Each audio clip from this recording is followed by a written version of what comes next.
Hi, my name is Dan, and I'm a co-developer of Ghost Kitchen, which is a Steam multiplayer social deduction cooking game. Playtesters have told me it's a lot like Among Us and Overcooked had a kid. Ghost Kitchen pits the chefs and butchers against each other over unpaid bills. The chef's job is to prepare customer orders to earn stars that increase the restaurant's rating, while the butcher's job is to stop the chefs by any means necessary. Attacking, sending bad orders, and hiding objects are all allowed. Today we're looking at all the game settings that you can change to optimize your experience. Let's start with the general settings. This is where you can view settings related to privacy and the lobby's overall playstyle. The first setting is lobby privacy. When the lobby is unlocked, you will see a red unlocked icon, and your lobby will appear in the lobby list, which is joinable by the public. When your lobby is locked, you will see a green lock icon, and the lobby will not be visible or joinable by the public. Regardless of this setting, friends will be able to join or be invited from your friends list. The next setting is for voice chat. When enabled, proximity voice chat will be allowed in the lobby and the game. When disabled, voice chat is not allowed in the lobby or the game. The default voice chat key is V for keyboard, B for Xbox, and circle for PlayStation. Lobby hosts have the ability to mute certain players if they are being disruptive. This setting is visible on the players list in the top right. Now let's talk about the time limit, player count goal, and vision distance while we preview how these settings appear in the game when maxed out. The time limit is the number of seconds that the chefs and butchers have before the game ends, at which point the butchers achieve a time victory. If you have a lot of players and a large goal, you should set a longer time limit. The maximum time limit is 1,800 seconds, which is 30 minutes. When in a meeting, the time limit is frozen.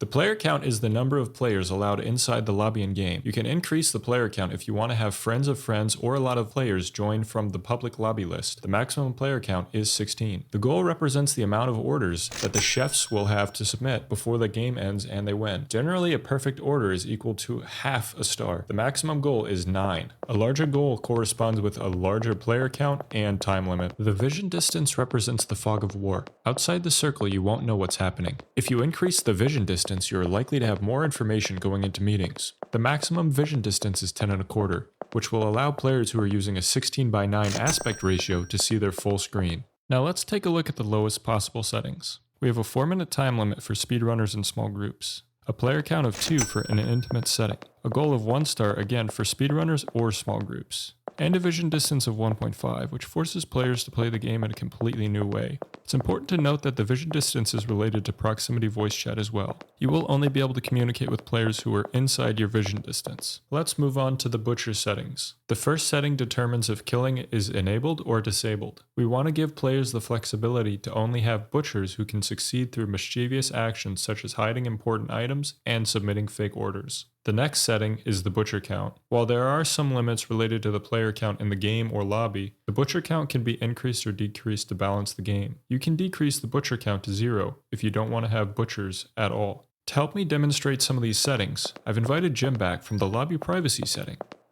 Thanks, Jim. The next setting is the initial kill cooldown. This setting is in seconds and represents the cooldown that the butcher will have to wait from the start of the game and at the end of any meetings. The next setting is kill cooldown. This is also in seconds and represents the time that the butcher will have to wait between kills if the first kill is not followed by a meeting. And finally, we have the fake order cooldown, which dictates the amount of time a butcher must wait since the last fake order to submit a new fake order. At the start of the game, fake orders will automatically be off cooldown.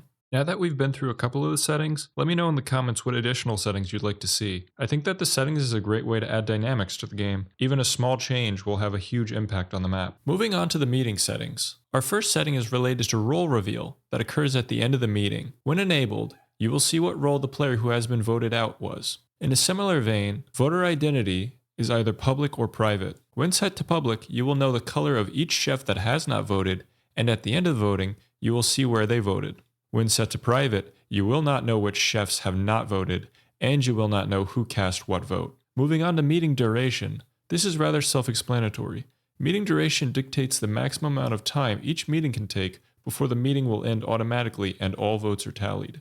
And finally, we have the meeting cooldown. This is visible above the bell as the progress bar that is also used for cooking progress. At the start of the game, the meeting cooldown will be active, and players must wait the amount of seconds displayed for this setting before they can call a meeting. Once a meeting has ended, they must also wait that amount of seconds before they can call another meeting. If you like what you're seeing so far, please feel free to leave a like and consider subscribing to see similar game development videos. We have several updates and games in the pipeline, and we're excited to share them soon. Now I'd like to share the cooking settings with you. The first setting is ice cream stack height. which represents the maximum number of ice cream scoops you can have per cone per order. This is an advanced setting. It is only suggested for experienced players who want to take the game up a notch. The default setting is 1 scoop, and it's the recommended setting for new players. When set to 3, players can receive orders that require 3 scoops. It's difficult enough getting only 1 scoop, so again, I emphasize that this is an advanced setting for experienced players. There is nothing stopping a butcher from taking your ice cream cone with 2 scoops and throwing it into the trash while you're getting your 3rd scoop. The next setting is cook time. This is the amount of time in seconds that the player must wait before their pizza has been cooked. This setting is relationally tied to the customer wait time. A longer cook time requires a longer customer wait time. You may consider setting the cook time to a large number if you want chefs to operate away from the ovens, and increase the ability for the butchers to destroy pizzas that are in progress. Now let's talk about the burn time. The burn time is the amount of time in seconds that the player has after the pizza has been cooked before the pizza will burn and is worth less to customers. Please note that when one pizza burns, it will set the adjacent ovens to itself on fire. A burning pizza is a great way to sabotage chefs. A burning pizza in a burning oven will require a fire extinguisher to stop the burning.